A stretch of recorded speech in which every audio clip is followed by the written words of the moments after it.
preceding lectures, we have discussed some very important things in relation to the work of art in the age of mechanical reproduction. This essay takes a largely Marxist or historical perspective to contextualize works of art. It begins with some 3 or 4 presuppositions, which are that art and literature has been there forever. Every culture has produced its own literature, its own pieces of art. Secondly, it was said that, or it is there for us to assume in relation to what is said in this work, that art gets transformed with the transformation of the society. As society experiences transformation, works of art also experience transformation. Now, we need to be aware of this, and we need to realize this, that art forms a very different domain of human experience, and different writers and different critics and different paradigms have approached art differently. Here we have a historical perspective in understanding works of art. The essay, the writer, and the approach do not seem to look at art as a transcendental phenomena. Rather, it is very clearly stated that art is bound to change. The character, composition, and the constitution of art is very intricately linked with the social experience of man. So in that sense, the work differs from the view that art is something, which is characterized by a pristine kind of purity related with, we can say, the human consciousness. So that view seems to be abandoned here.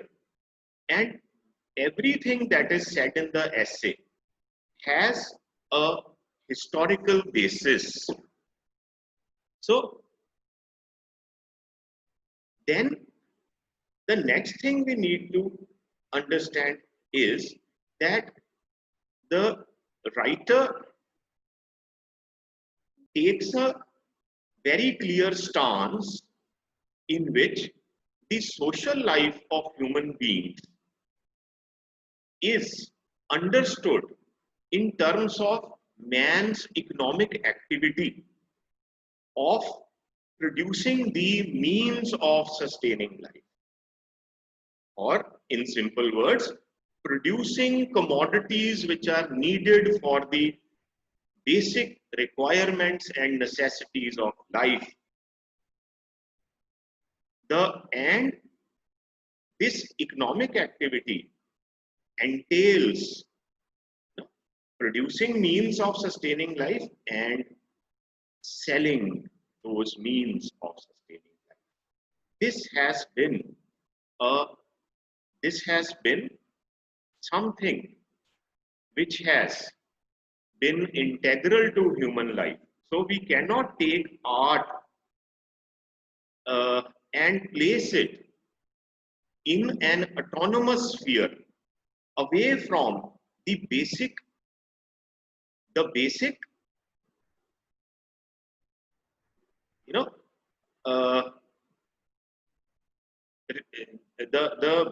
human activity of producing and reproducing things. And that is why the title is Reproduction, the work of art in the age of mechanical reproduction. So there is an emphasis on we can say reproduction, production and reproduction. So if we take it this way, we can broadly speaking say that art, pieces of art, works of art are here taken as commodities where we can find a manifestation of the no a manifestation of the social and economic life of the society.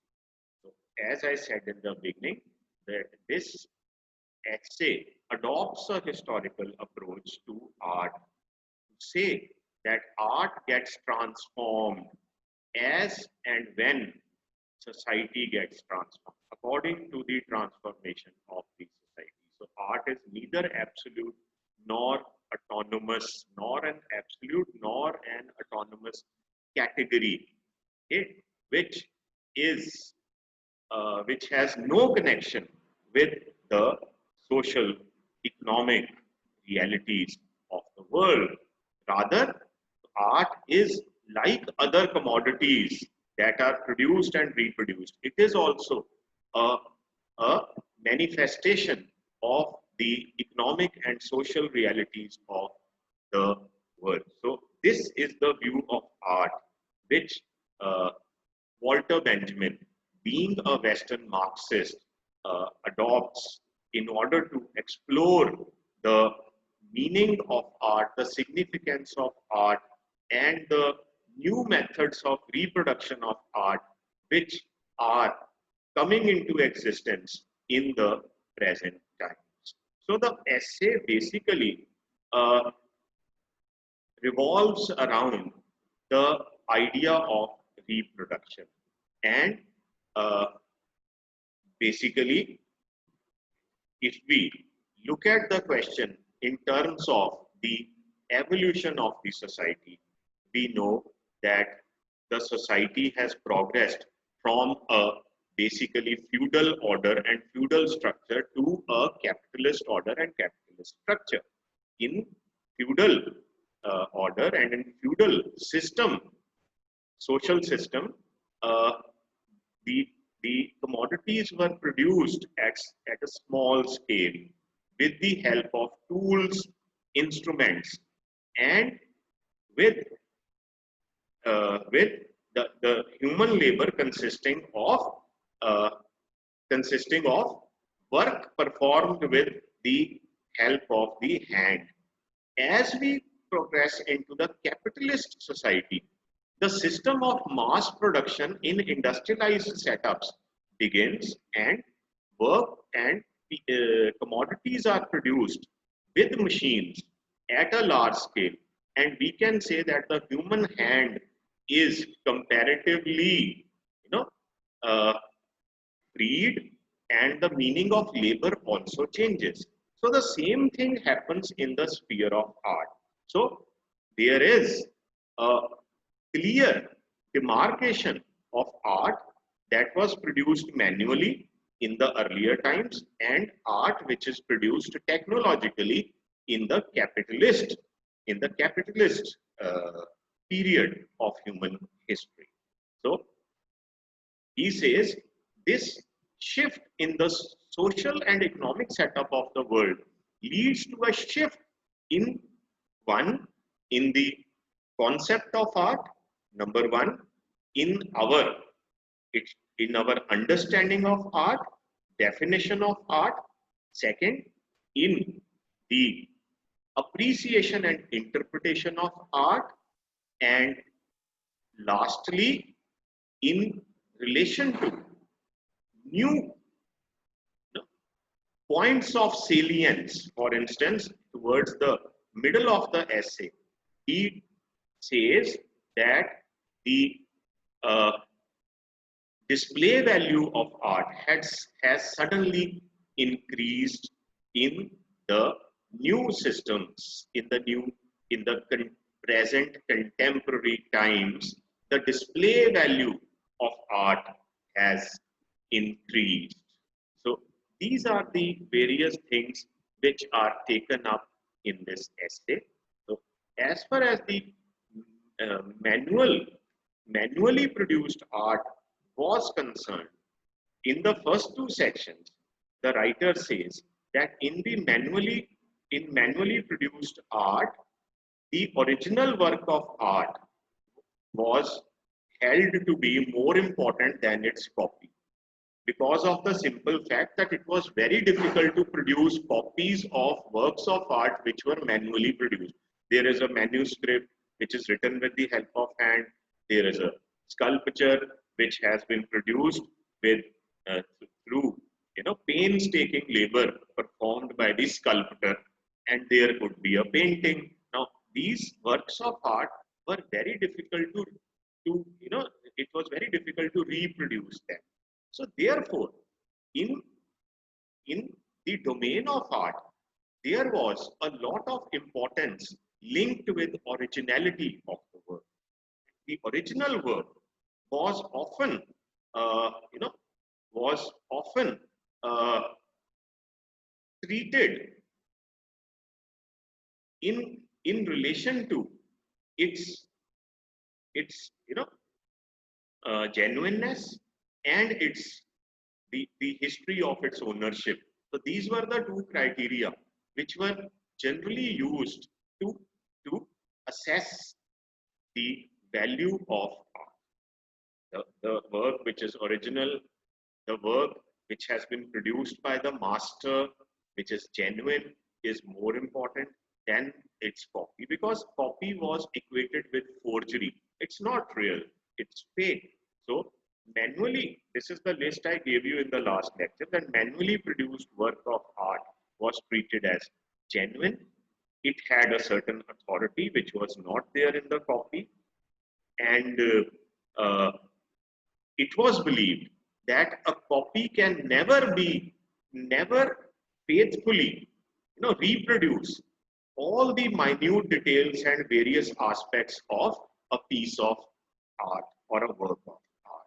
So the original was you know, was uh, the original work of art was given greater value as compared to the uh, copy. When the when with the arrival of new techniques of production, there is a paradigm shift in the concept of art. With such new technologies like printing, like photography, there is a revolutionary change in the concept of art, and art begins to, like other commodities, we can say, art also begins to be produced technologically. And when art is produced technologically, for instance, when their printing presses are set up, when photography comes into existence, it the human hand is no more solely responsible for producing art. And art works like photographs or books are, are just like other commodities, produced at a large scale, and it becomes very easy to reproduce, replicate uh, the original pieces of work. Now, what happens as a result of this? When art is technologically produced, the genuine article does not or is not able to retain its authority. Now, uh, it is no more the case that the original is has greater value than the copy, because of the simple fact that just as the means of technology can produce works of art, they can also produce their equally beautiful copies. So the idea of genuineness suffers, and copies are equally good. They are as good as the original.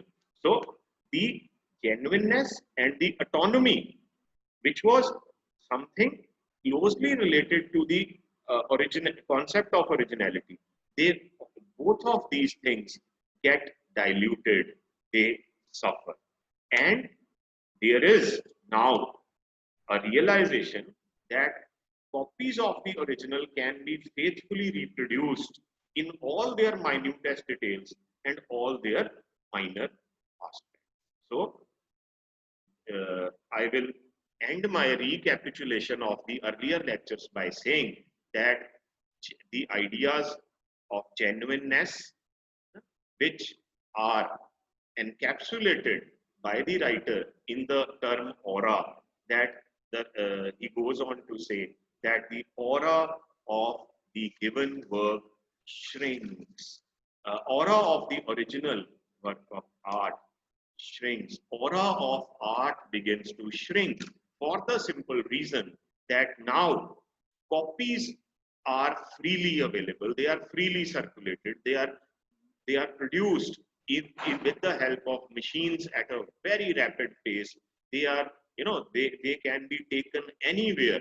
So this revolutionizes art, changes it. Now, uh, the next section, which again I have discussed, but I'll briefly recapitulate it, deals with the, the interpretation.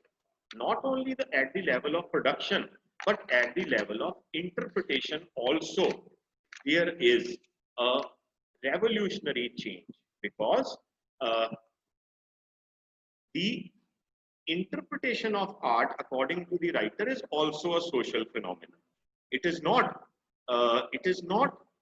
No, something which is characteristic or which is specifically linked to an individual understanding of art. Rather, understanding of art is also, a social phenomena which takes place at a broader social level. So, just as every age has its own art, every age has its own system of perceiving and interpreting art. This can be said because just as the production of art is linked with the economic and social changes, the interpretation of art is also linked with the economic and social changes taking place in the society. So, uh, he says that because with the progress of civilization and with the rise of industrialism in the world, uh, man has now greater control over the material world consisting of time, space, matter. And he says, in such a situation, the aura, the idea of aura is very difficult to maintain. Yes, I will continue from where I left. Uh, aura is described as some kind of remoteness. Now, when we come to interpretation, perception, the writer suggests that earlier the relationship of the audience, the receivers, with the work of art was a relationship of remoteness. Remoteness. Okay? That artworks were kept in temples, in places where only in museums where only few people could, approach them, could have access to them. Okay? And secondly, he says also in terms of interpretation and understanding, okay, there was a great uh, emphasis on the concept of aura or remote, which is generally understood as remoteness, that one could never claim to uh, kind of, uh, you know, kind of have a unmediated and a very personal and a close relationship with the work of art. Okay? Because art was the work of inspired minds. It was considered that it is the work of an inspired mind, and ordinary people can only have a limited understanding of art, because it is not easy to reproduce copies of art. When it is not easy to reproduce copies of art, okay, then obviously uh, art becomes inaccessible to the common mind. Okay? There is an element of inaccessibility. He gives the example of a man sitting outside uh, and uh, and uh, looking at the mountains at a distance. Uh, Here, one can say that the man is experiencing the aura of nature, the aura of the, you know, enormity of which is there, which is present in the natural scene, in the mountains. Here, man has a sense of distance with nature. That we cannot approximate nature, because there is obviously a feeling, a consciousness that objects of nature have their own life. And it is here that one can talk of the aura of nature which you are experiencing from a distance. The same concept of aura, operated in the understanding of art. Okay?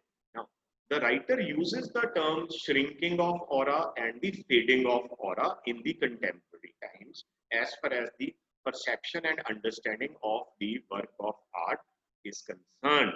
This is a very important aspect of the interpretation of art, and this is linked with the material advancement of life and the material advancement of man, because now, not only by virtue of the fact that the copies of art, every piece of art, whether they are photos, whether they are films, or they are books or magazines, they are freely available for everyone. Not only because of this, but also because due to the material advancement of man, man has now greater mastery over all aspects of life, including time, space, and matter.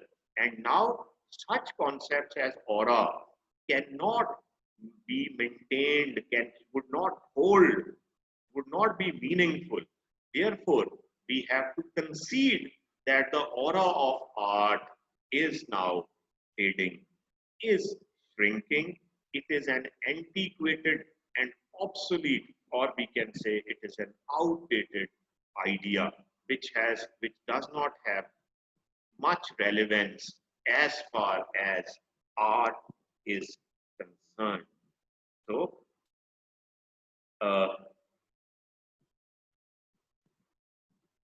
yes, here there are two, three observations which we can make, and then we can go on to the next section.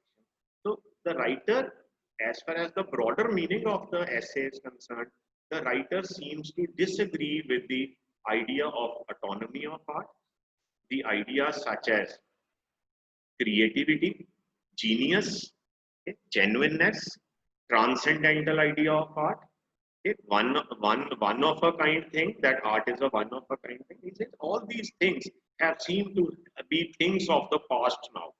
They have seemed to have lost their relevance because of the social changes which are taking place in the world. More importantly, in terminological sense, we can say that he disagrees with the concept of pure art. Okay? And this we will again take up when we come to his disagreement with the Renaissance idea, or the modern idea, or the central idea in modernism, which was art for art's sake.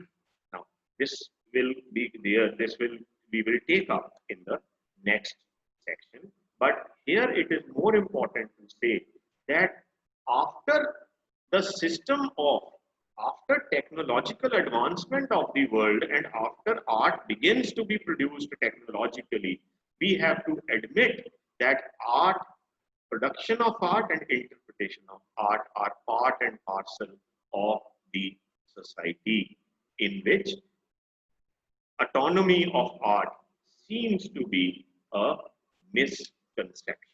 Now, with this, let us come to the next section, uh, which is which is section number 4. Now, art we can roughly say that the subject of section 4 is the relationship of works of art with tradition. Now, he says that originally, when we look at the origin, inception, and the growth of art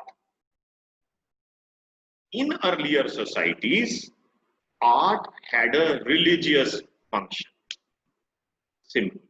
Okay. Since art had a religious function, okay, it in now let me read a bit of it. The uniqueness of the work of art is identical with its embeddedness in the context of tradition. In its embeddedness in the context of uh, tradition. The original way, I am quoting, the original way in which the work of art was embedded in the context of tradition was through worship. The oldest works of art, as we came to know, came into being in the service of some ritual, magical at first, then religious. Then, to put it in another way, the one of a kind value of the genuine work of art has its underpinnings in the ritual in which had its original initial value. Okay? He says, in a historical sense, if we look at the earlier societies, art basically was linked with rituals, with religious practices.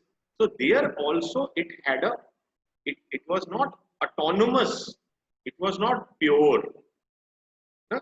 Uh, uh, no, if we link it with these ideas, there art had a function. Art was linked with the rituals which were performed by. It was linked with worship. Now, we know that if you go to villages, you will find, you can still find very old structures like the Gugga Madi, okay, which is a place where the worship of the forefathers was performed, or you have mazars. Okay. At a bigger level, you have the example of the Taj Mahal, which is basically a mausoleum where the king and the queen are buried. So, on one hand, Taj Mahal can be seen as a marvel, as the seventh wonder of the world, as a building, as an architectural wonder which took ages to build. But at the same time, we can it is clearly uh, it is we can clearly perceive that it is at the same time it has a function. So in earlier societies, art basically was produced uh, in in relation to certain religious ritualistic practices. Okay? It was linked with worship. It was linked with certain traditional ideas, okay? it, of, which were prevalent in the rural societies. Okay? So, uh, in the same section, the writer goes on to say that what happened was when, with the advent of the first truly revolutionary means of production, namely photography, simultaneously with the dawn of socialism, art felt a crisis approaching, and after a further century became unmistakable. it reacted with the theory of art for art's sake, which constitutes a theology of art. From it, there proceeded, in the further course of events, almost a negative theology in the form of the idea of a pure art that rejected not only any kind of social function, but also prompting by, but also any prompting by an actual subject. So he says that the art had a social function, which was linked with religious, practices, ritualistic practices, and it is in relation to that social function that the that art was meaningful in the, in traditional societies, and the ideas of genuineness, creativity, of one of a kind thing, they all grew out of that experience in the earlier societies. But that was the social function of art in the earlier societies. Now he says art, when traditional societies begin to disappear and modern societies are established, the social function of art changes, or we can say it should change. Okay? So, in this context, he says that there was, when the first revolutionary means of reproduction, namely photography, uh, photo art felt a crisis approaching. Now, the traditional notion of art begins to lose relevance with the advancement of technology, with the advancement of the new means of reproduction, because the traditional societies which produced and reproduced traditional art were themselves disappearing. So how can you have the early, when earlier society is not there, how can we have earlier system of producing art, earlier system of understanding? We will continue in the next lecture after 5.